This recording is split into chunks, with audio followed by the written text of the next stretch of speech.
آپ سب کو پتہ ہے کہ یہ مجلس اصال ثواب کی مجلس ہے، اور اللہ کے رسول یہ فرماتے ہیں کہ جب کوئی شخص معرفت کے ساتھ اس دنیا سے جاتا ہے، کوئی مرنے والا معرفت کے ساتھ مرتا ہے، تو جب وہ قبر سے اٹھایا جائے گا، ایک دن آپ کو پتہ ہے کہ سب قبر سے اٹھائے جائیں گے، تو اس وقت ایک فرشتہ سواری لے کر اس کی قبر پر کھڑا ہوگا اور اس میں سوار ہو کر وہ میدان قیامت تک جائے۔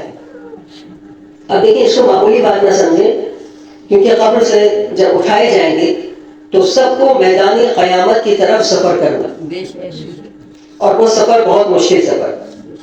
اس سفر میں ہمیں بہت ساری چیزیں چاہیے ہوں گی۔ جیسے دنیا میں آپ سفر کرتے ہیں تو آپ دیکھتے ہیں کہ کہاں کا سفر ہے، اس لحاظ سے آپ ساری تیاری کرتے ہیں۔ بالکل اسی طرح آخرت کا جو سفر ہے، اور خاص طور پر قبر سے اٹھنے کے بعد جو میدان قیامت تک کا سفر ہے، وہ آسان نہیں۔ اب اس میں ہمارے ظاہر ہے کہ ہماری کام آئے، اور اللہ کے رسول یہ فرما رہے ہیں کہ جو معرفت کے ساتھ دنیا سے گیا جو شخص، اب وہ جب قبر سے اٹھے گا تو فرشتہ سواری لے کے اس کی قبر پر کھڑا ہوگا۔ اب دیکھیے کتنا خوش نصیب ہے کہ فرشتہ سواری لے کر کھڑا ہے اس کی قبر پر، اور اس سواری میں سوار ہو کر وہ میدان قیامت تک جائے۔ یعنی وہ راستے کی تمام مشکلات وہ سب ختم ہو گئی، اور وہ کتنے آرام سے میدان قیامت میں اترے گا۔ اور اب یہیں پر اس کے انعامات ختم نہیں ہو رہے، بلکہ جب وہ میدان قیامت میں کھڑا ہوگا تو اس وقت خدا بند عالم ندا دیکھا کہ اے اہل محشر، تم لوگوں میں سے جو شخص اس کو جانتا ہے وہ سامنے آ جائے۔ اب محشر کا بھرا ہوا میدان ہے، اس میں کتنے لوگ ہیں، اب جو بھی اسے جانتے ہوں گے وہ سب نکل کے جب آ جائیں گے تو خدا حکم دے گا کہ ان سب کو حلۂ بہشتی یعنی جنتی لباس ان کو پہنایا جائے۔ یعنی کتنا دیکھیں مقام بڑھ جاتا ہے جب آپ ایک مرنے والا معرفت کے ساتھ اس دنیا سے جاتا ہے۔ اور خاص طور پر دیکھیں جو ہم لوگ جس مکتب سے تعلق رکھتے ہیں تو ہماری معرفت دوسروں سے زیادہ ہونی چاہیے، ایسا ہے یا نہیں؟ اب دیکھیے یہ ایام ہماری بیوی کے چل رہے ہیں، اور اگر آپ ان کی زندگی کا جائزہ لیں تو زندگی کے ہر لمحے میں جو بیوی زندگی گزار رہی ہے اس میں ہماری توجہ آخرت کی طرف کروا رہے ہیں۔ یعنی کوئی عمل ایسا نہیں کہ جس میں آخرت نہ سمجھ میں آ رہی۔ دیکھیں ایک دن مولا گھر میں داخل ہوئے تو دیکھا کہ بیوی گھر کے کام کاج کر رہی، لیکن دیکھا کہ آج بیوی کے چہرے پہ کچھ نقاہت ہے، کچھ ضرورت ہے، کمزوری ہے۔ تو کہا کہ سیدہ آپ کی طبیعت ٹھیک ہے؟ تو بیوی نے فرمایا کہ یار کچھ دن سے میں نقاہت محسوس کر رہی ہوں، کمزوری محسوس کر رہی ہوں۔ تو مولا نے پوچھا کہ آپ کا کچھ کھانے کو دل چاہتا ہے؟ کہا کہ یاری میرا انار کھانے کو دل چاہتا ہے، اگر ممکن ہو سکے تو کہیں سے مجھے انار لا دیجیے۔ مولا نے فرمایا ٹھیک ہے میں انار لے کر آتا ہوں۔ اب مولا گھر سے نکلے، مدینے میں اس وقت یہ انار کا موسم نہیں تھا، لیکن مولا نے جستجو کی، اور جب انار مل گئے تو امام نے 1 دینار قرض لیا کہیں سے اور وہ انار خریدا، لے کے چلے۔ اور جب آپ آ رہے تھے تو راستے میں آپ نے دیکھا کہ ایک بیمار شخص نقاہت میں وہ پڑا ہوا ہے راستے میں، مولا نے اس کی خیریت دریافت کی۔ ابھی مشکل کشائی تو جہاں سب کی خیریت تو دریافت کرتے، جیسے اس نے پوچھا اس جگہ مولا میں بہت بیمار ہوں اور میرے اوپر نقاہت کمزوری جو ہے اس کا غلبہ ہے، ذوق ہے میرے اوپر بہت زیادہ۔ تو امام نے فرمایا کہ بتاؤ کیا کھانا چاہتے ہو، تمہارا کیا دل چاہتا ہے؟ اس نے کہا کہ مولا اگر انار مل جائے۔ اب مولا 1 انار لے کر آ رہے ہیں۔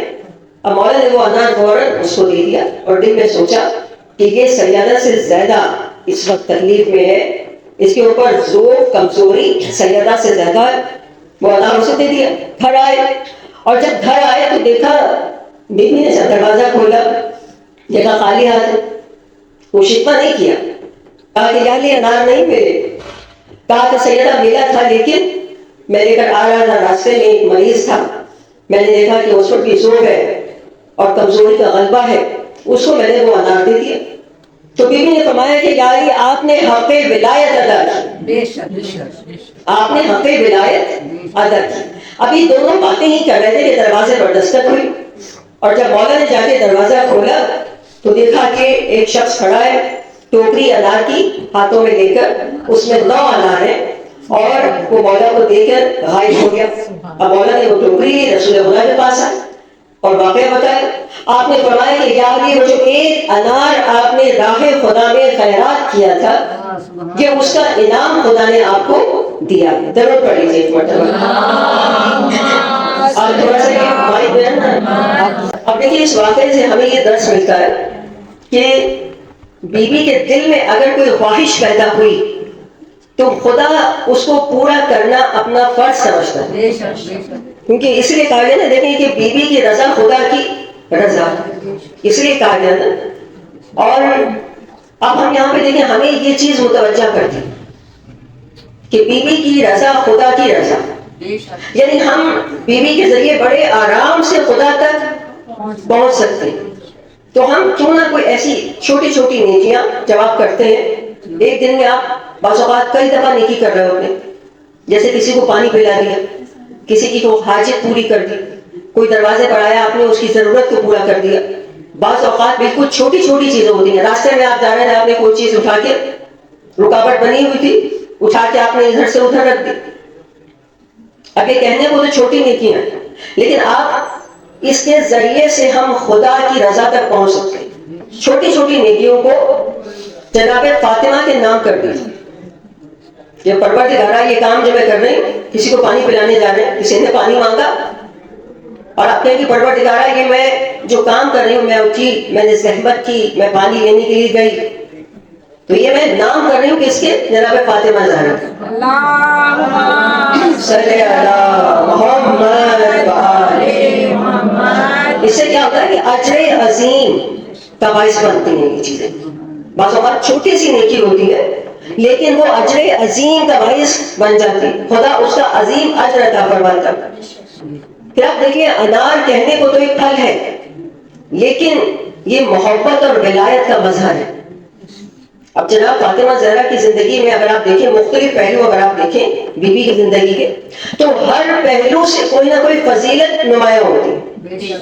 ہر پہلو سے بیوی کی زندگی میں, یعنی آپ دیکھیں, آپ دن کے اندر جتنے بھی کام کر رہے ہیں یا زندگی میں جتنے کام کر رہے ہیں, وہ سارے تو قابل تعریف نہیں ہوتے نا, سارے ہی تو فضیلت کے قابل نہیں ہوتے, لیکن بیوی کی زندگی کے سارے کاموں میں فضیلت ہے. ایک فضائل نمایاں ہو رہا ہے بیوی کی زندگی میں, یا ان کی شخصیت دیکھیں, ان کا اخلاق دیکھیں, ان کا کردار دیکھیں. اسی لیے کہا گیا کہ اہل بیت کی محبت خدا کی محبت. ٹھیک ہے, یہ سمجھ رہے ہیں نا آپ لوگ. اب آپ دیکھیے کہ بیوی نے اپنی زندگی میں ایک ہدف بنایا, ہدف یعنی ایم, ایک مقصد, اس کو لے کے چل رہی ہیں. آج ہمارے پاس کتنے لوگ ہیں جن کے پاس کوئی ایم ہے, کوئی ہدف ہے. جوان کے پاس کوئی ہدف ہونا ضروری ہے, کوئی کہ وہ کس طرف بڑھے, اس کی منزل کیا ہے, اس کا مقصد کیا ہے, زندگی کا مقصد کیا ہے. اب بیوی نے ایک ہدف بنایا اور اس ہدف پہ اپنی جان تک دے دی. جناب فاطمہ زہرا نے جو ہدف بنایا تھا زندگی کا, وہ ولایت علی پہ ابھی طالب تھا نا, اس پہ اپنی جان بھی دے دی. اب دیکھیے, ایک جملہ بیوی نے ارشاد فرمایا اور کامیابی کا ایک اسٹینڈرڈ بتا رہی ہے اپنی زندگی میں. بیوی کامیابی کا ایک اسٹینڈرڈ سب کو بتا رہی ہے.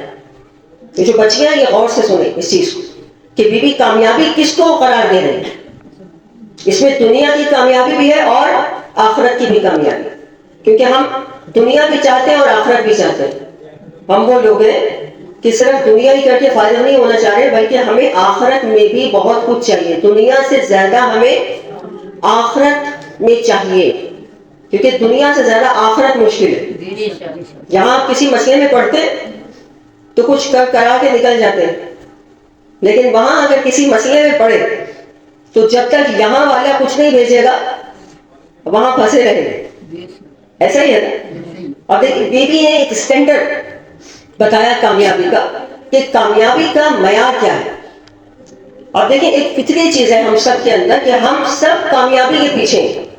دنیا کا ہر انسان فطرت میں خدا نے رکھا ہے نا, ہم سب کامیاب ہونا چاہتے ہیں, ہم سب کامیابی کے پیچھے ہیں.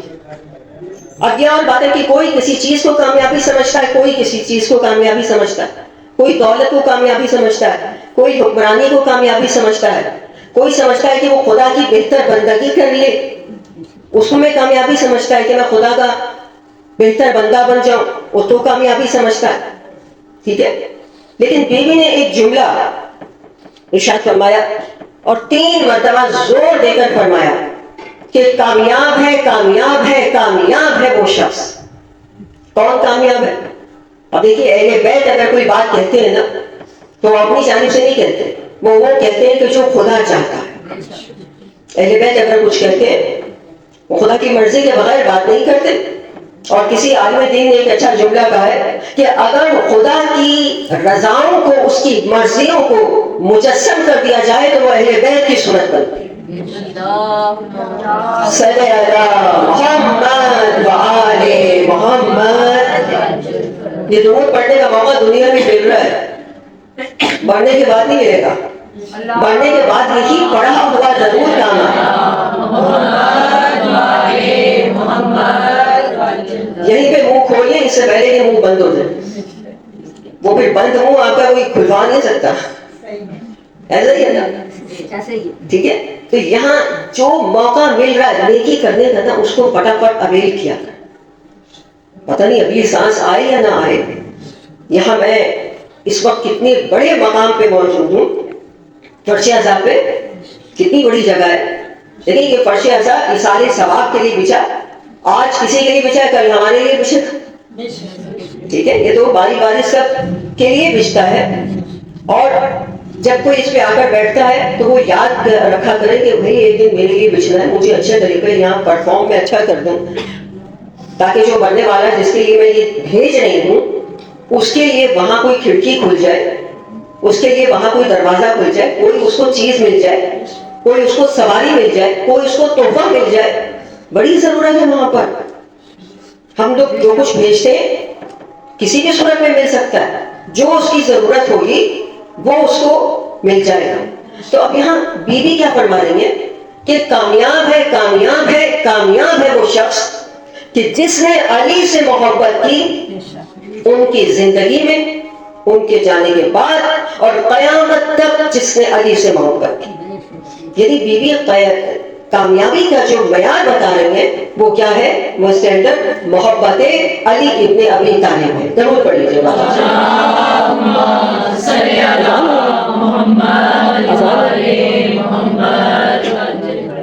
اب جس طرح بیوی کامیابی کا ایک اسٹینڈرڈ بتا رہے ہیں نا، اسی طرح ناکامی کا بھی بتایا کہ ناکام ہے وہ شخص کہ جس نے علی سے بغض رکھا ان کی زندگی میں، ان کے جانے کے بعد اور تا قیامت. جس نے علی سے بغض رکھا وہ ناکام ہے. یعنی بیوی نے ایک سٹینڈرڈ بتایا. ابھی یہاں بیوی نے یہ نہیں کہا کہ نماز میں کامیابی ہے.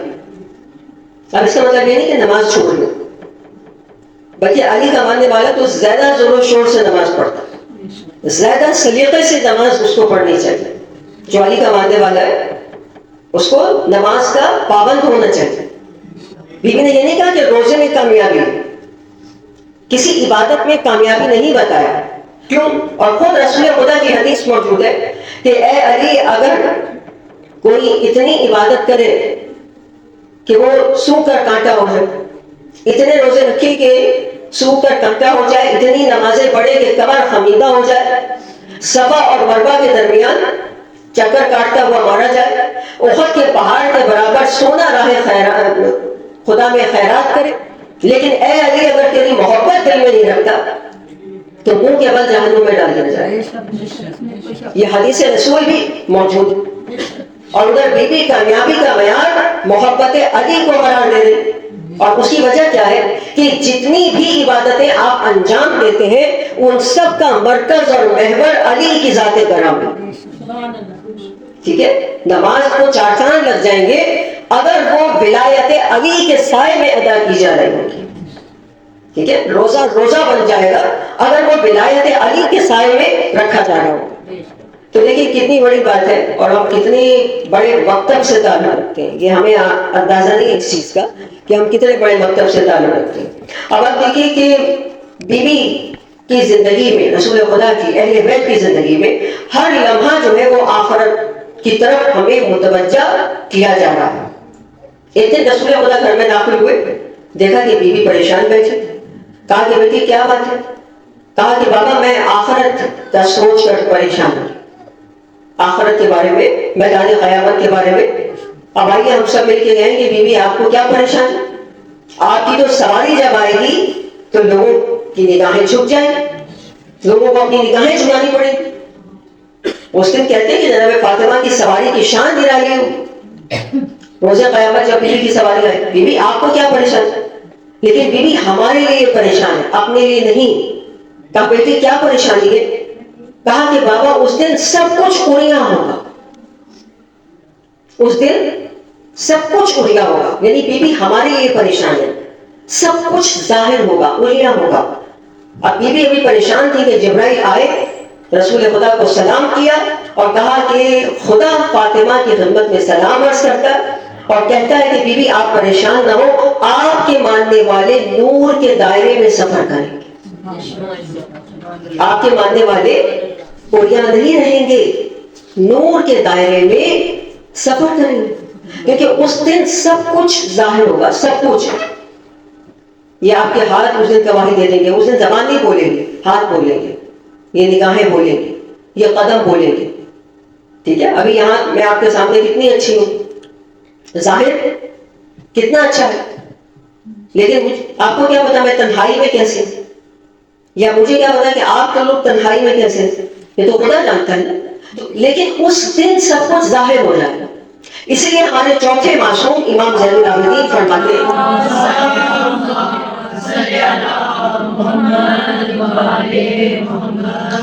امام فرماتے ہیں کہ پروردگارا مجھے تیری ستاریت کی دنیا سے زیادہ آخرت میں ضرورت ہے. کیونکہ اس دن پردے کھل جائیں، جو کچھ بھی ہمارے اندر تھا نا وہ ظاہر ہو جائے گا. آج وہ ظاہر نہیں ہے نا کہ ہمارے اندر کیا چھپا ہوا ہے، اندر سینوں میں کتنا بغض ہے، کتنی نفرت ہے، کتنی خدا نہ کرے کہ ہو، اور اہل بیت کے ماننے والوں میں نہیں ہونی چاہیے، اور ہوتی بھی نہیں. ہمیں تو امید ہے کہ نہیں. ٹھیک ہے، لیکن اس دن جو ہے وہ سب کچھ ظاہر ہو جائے گا.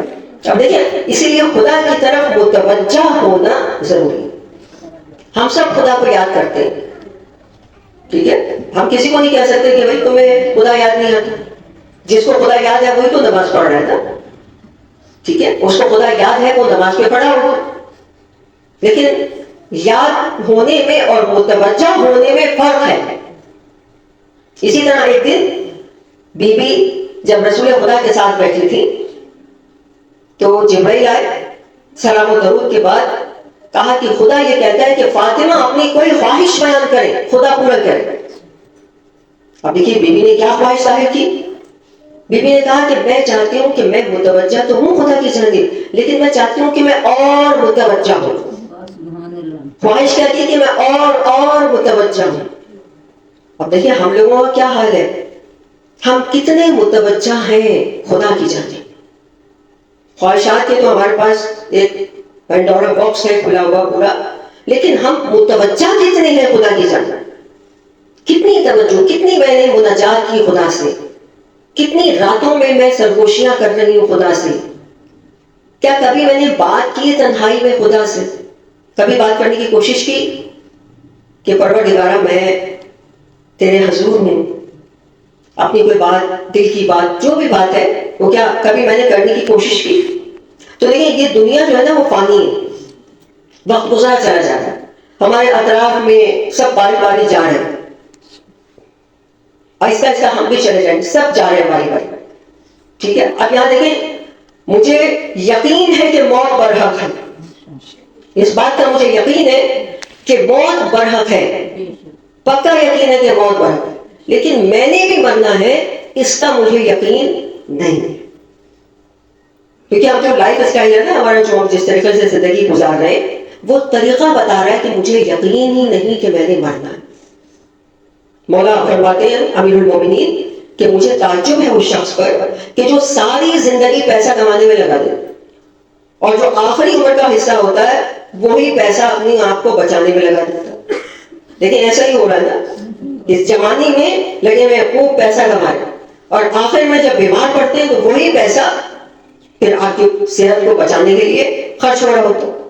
امام فرماتے ہیں کہ مجھے تعجب ہے ان لوگوں پر کہ جب زندہ تھے تو یقین نہیں تھا کہ مرنا، اور جب مر گئے تو تعجب اس بات پر ہے کہ ایسا لگتا ہے کہ یہ کبھی زندہ ہی نہیں تھا، پیدا ہی نہیں ہوا تھا۔ آپ دیکھیں جو لوگ چلے گئے ہیں، جن کو گئے ہوئے زیادہ ٹائم ہو گیا، ان کی جگہ پر ہو جاتی ہے۔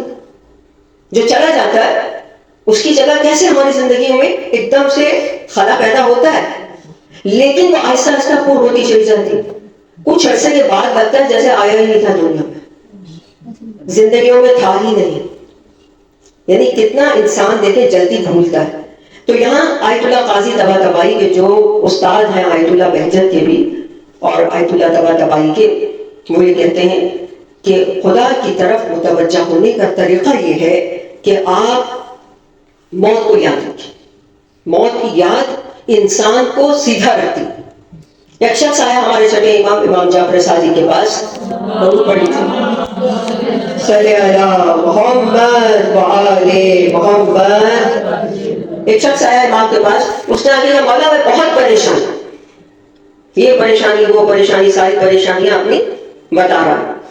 تو امام ایک مرتبہ اس سے کہا کہ دیکھو جب مر جاؤ گے نا سب سے پہلے پیٹ پھٹے گا قبر پہ، پھر آنکھیں پھٹ جائیں گی، آنکھیں ایسی ہو جائیں گی، پھر چہرہ ختم ہو جائے گا، باڈی تمہاری ایسی ہو جائے گی۔ یعنی امام اسے قبر کا حال بتایا۔ امام نے جب اس نے اپنی پریشانیاں گنوائی تو اس نے کہا بس بس مولا میں سمجھ گیا، یعنی فوراً سیدھا ہو گیا۔ جب موت کی بات ہوئی تو فوراً وہ جو پریشانیاں تھیں، وہ جس پریشانیوں میں دنیا میں انسان رہتا ہے، فوراً سیدھا ہو گیا۔ اس نے کہا نہیں مولا مجھے کوئی پریشانی نہیں۔ یعنی موت کا ذکر انسان کو سیدھا کر دیتا۔ تو بس یاد رکھیں کہ جب ظاہر ہے کہ سب نے چلے ہی جانا ہے اس دنیا سے، تو ہم کیوں اتنا اپنے ساتھ بیماریاں اندر لے کے گھوم رہے ہیں؟ کسی کے لیے دل میں بات رکھنا، حسد، بغض، کینہ، یہ ساری بیماریاں ہیں، ہم کیوں وہ لے کے اپنے دلوں میں گھوم رہے ہیں اور اپنی زندگی کو بعض اوقات ہم مشکل بنا لیتے ہیں۔ درود پڑھ لیجیے ایک مرتبہ۔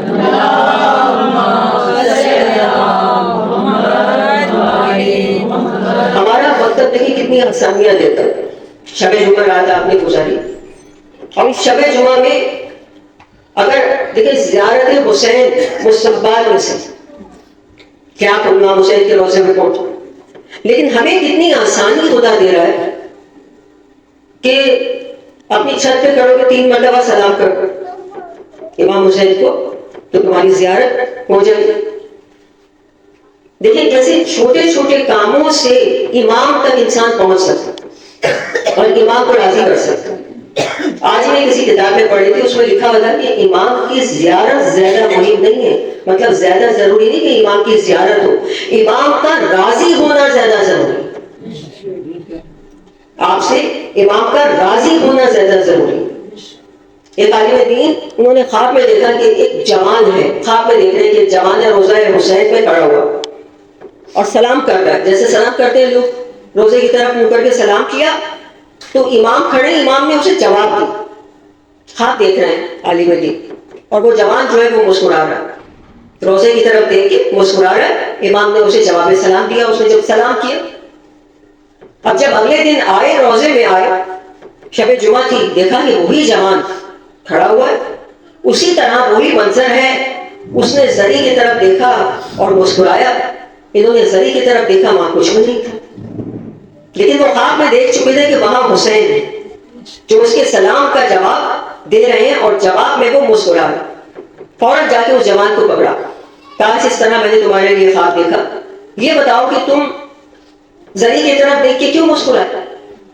اس نے کہا کہ امام میرے سلام کا جواب دیتے ہیں، جب میں سلام کرتا ہوں تو امام میرے سلام کا جواب دیتے ہیں۔ کہا واقعہ کیا ہے، کیسے؟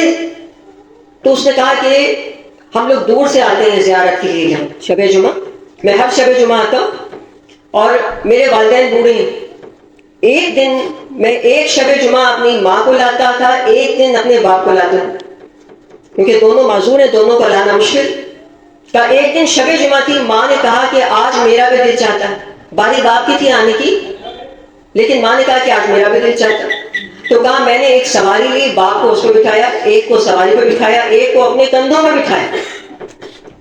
عام طور پر ایک کو لاتا تھا نا، سواری پہ بٹھا کے لے آتا تھا، لیکن آج ماں نے کہا کہ آج مجھے میرا بھی دل چاہتا ہے جانے، تو اس نے ایک کو سواری پہ بٹھا لیا، ایک کو کندھوں میں بٹھا لیا۔ کہ اس دن سے امام میرے سلام کا جواب دے رہے ہیں۔ اب آپ دیکھ رہے ہیں کتنی ہماری نظر میں کتنی چھوٹی بات، لیکن یہ چھوٹی چھوٹی چیزیں کیسی امام کو راضی کر دیتی ہیں۔ راضی امام دیکھ رہے ہیں آپ کس طرح ہو رہے ہیں۔ ہم سمجھ رہے ہیں کہ کوئی بہت بڑا کارنامہ ہم انجام دیں گے تو امام راضی ہو۔ یہ کربلا کی فضا ہی ایسی ہے۔ کربلا جو جاتا ہے، آپ نے دیکھا ہوگا وہاں سے جا کے آنے کو دل نہیں چاہتا، اور جب آپ آ جاتے ہیں تو کتنا عرصہ آپ وہاں کی فضاؤں میں رہتے ہیں، آپ کے ذہن سے وہ سما وہ فضا نکلتی نہیں۔ پھر جو کربلا جاتا ہے آپ ایک ہی ڈیمانڈ کرتے ہیں کہ وہاں سے کفن لے آؤ۔ کبھی آپ نے مشہد جانے والے سے نہیں کہا کہ کفن لے آؤ، کبھی نجف جانے والے سے نہیں کہا کہ کفن لے آؤ۔ یہ کربلا جانے والے سے کیوں کہتے ہیں؟ اس لیے کہ کربلا والا بے کفن رہا، 3 دن خاک کربلا پہ بے کفن رہا۔ یہ جو کربلا کی مصیبتیں ہیں نا، یہ اگر بیان کی جائے نا تو انسان کا دل بھر جاتا ہے۔ خود جناب زینب یہ کہتی ہیں کہ کچھ مصیبتیں، کچھ مسائل ایسے تھے جو بی بی بھول نہیں سکی۔ اس میں ایک مسائل یہ تھا کہ بی بی نے بھائی کو ذبح ہوتے ہوئے دیکھا، 70 قدم کے فاصلے سے بھائی کو ذبح ہوتے ہوئے دیکھا۔ یہ بہت بڑا جملہ ہے، بہت بڑے مسائل ہیں بی بی کی زندگی کے، کہ بھائی کو ذبح ہوتے ہوئے دیکھ رہے۔ یہ حوصلہ ہر کسی میں نہیں ہوتا۔ دیوبند جو شاعر ہے تو وہ 2 محرم کو 8ویں معصوم کے دربار میں پہنچے، امام رضا کے دربار میں پہنچے، مرثیہ لکھ کے لائے۔ محرم کا زمانہ تھا، آپ کو پتا ہے، بعد کربلا ہر امام محرم کا اہتمام کرتا تھا، فرش عزا بچھاتا تھا۔ تو وہ دیوبند پہنچے، مرثیہ لکھ کے مولا سے کہا مولا میں مرثیہ لکھ کے لایا ہوں، سنانا چاہتا ہوں۔ تو امام نے کہا کہ اچھا ٹھہرو۔ امام نے کہا پہلے فرش عزا بچھایا جائے، باقاعدہ مجلس کا اہتمام ہو، پردہ لگاؤ، خواتین کو بلاؤ، میری بہنوں کو، وہ بھی مرثیہ سنو۔ اور جب دیوبند نے مرثیہ شروع کیا تو انہوں نے کہنا شروع کیا کہ اے فاطمہ، جناب فاطمہ زہرا کو مخاطب کیا، کیونکہ میزبان اس صف عزا کی وہی کہ اے فاطمہ ذرا عرش سے اتر کر یا بقیہ سے کربلا آ جاؤ۔ 2 محرم تھی نا، تو وہ دعوت دے رہے جناب فاطمہ کو اپنے مرثیے میں کہ اے فاطمہ بقیہ سے کربلا آ جاؤ، یہاں آ کے دیکھو کہ کیسے تمہارے جگر کے ٹکڑے آسمان سے ٹوٹ کر گر گئے ہیں، جیسے چاند کے ٹکڑے گرتے ہیں۔ آؤ دیکھو کس طرح سے تمہارا علی اکبر ایڑیاں رگڑ رہا ہے۔ آؤ فاطمہ آ کے دیکھو قاسم کا لاشا کیسے پامال ہو۔ فاطمہ آؤ آ کر دیکھو عباس کے بازو کیسے کٹ رہے ہیں۔ پھر کہتے ہیں آؤ فاطمہ آ کے دیکھو کہ کیسے تمہارا حسین گھوڑے سے گر رہا ہے۔ پھر کہتے ہیں آؤ فاطمہ آ کے دیکھو کہ کیسے تمہاری زینب کی چادر چھن رہی ہے۔ اصل اس وقت جو مجلس ہو رہی تھی نا، بڑی دقت ہو رہی تھی، امام رو رہے ہیں، امام کی بہنیں رو رہی ہیں، ایک کوہرام بچا ہوا تھا، محرم کی 2 تاریخ تھی، خوب دقت ہو رہی۔ مرثیہ ختم ہوا، جب دیوبند اترنے لگے ممبر سے تو امام نے کہا اے دیوبند اس میں 2 مصروں کا اضافہ اور کر دو۔ دیوبند نے کہا مولا کیا؟ کہا کہ مصرع یہ کہو کہ اے فاطمہ جب کربلا میں رو چکو تو خراسان میں اپنے غریب بیٹے کی خبر بڑھنی آ جائے، اس لیے کہ وہاں رونے والا کوئی نہیں ہے، وہاں میری بہنیں نہیں ہیں، وہاں کوئی رونے والا نہیں۔ تو اس وقت دیوبند نے کہا کہ مولا میں تو نہیں جانتا کہ فاطمہ کے کون سے بیٹے کی خبر خراسان ہے، کیونکہ ابھی تو امام رضا ظاہر ہے کہ زندہ ہیں، ابھی تو موجود نہیں، ابھی تو خبر نہیں بنی، لیکن پوچھ رہے کہ مولا وہاں کس کی خبر ہے؟ تو امام نے فرمایا کہ وہاں مجھ غریب رضا کی خبر ہوگی، اور میری میت پہ رونے والا کوئی نہیں ہوگا، میری بہنیں نہیں ہوگی۔ دیوبند نے مرثیے میں اضافہ کر دیا، انہوں نے شعر پڑھے، شاعر تھے، فوراً ان کے امام کے الفاظ کو اشعار میں ڈھال دیا کہ اے فاطمہ جب کربلا میں رو چکو تو خراسان میں اپنے بیٹے رضا کی خبر پر آ جاؤ۔ جیسے ہی یہ کہا کنیز پردہ ہٹا کے آئی، کہا دیوبند بس کرو، فاطمہ معصومہ تم بے ہوش ہو گئی، یعنی بھائی کی شہادت کی خبر سن نہیں سکی۔ ہمارا سلام ہو جناب زینب پر کہ صرف خبر شہادت نہیں سنی، بلکہ کبھی دائیں جاتی کبھی بائیں جاتی، ستاروں عرب کا نا ایک دستور تھا عرب والوں کا کہ عرب میں اگر کسی عورت کو کوئی حاجت ہوتی تھی، کوئی اس کی خواہش، کوئی ضرورت ہوتی تھی، تو وہ گھر سے نکل کر راستے میں کھڑی ہو جاتی اور اپنے دونوں ہاتھ ایسے سر پر رکھ لیتی.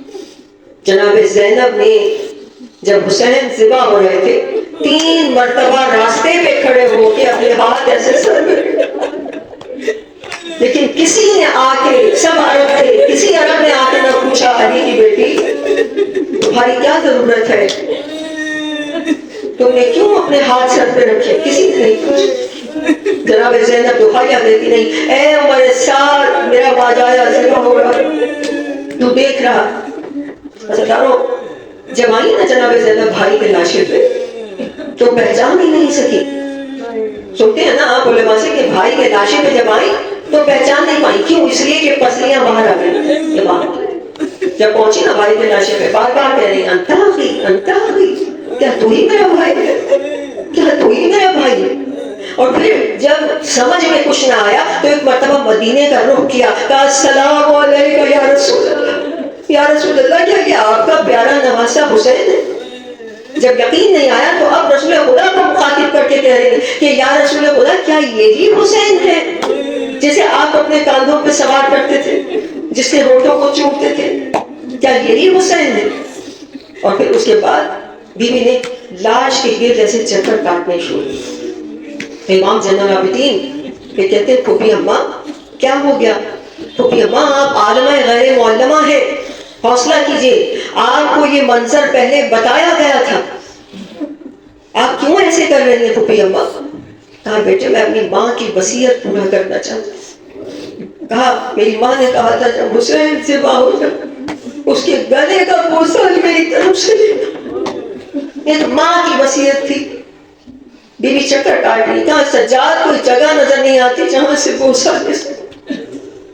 جب کوئی جگہ نہ ملی بیوی نے کٹی ہوئی رگوں کا بوسہ لیا اور اپنی ماں کو پکار کے کہا ماں آپ کی جانب سے میں بھائی کی کٹی ہوئی رگوں کا بوسہ لے رہی ہوں. قیامت کا منظر تھا.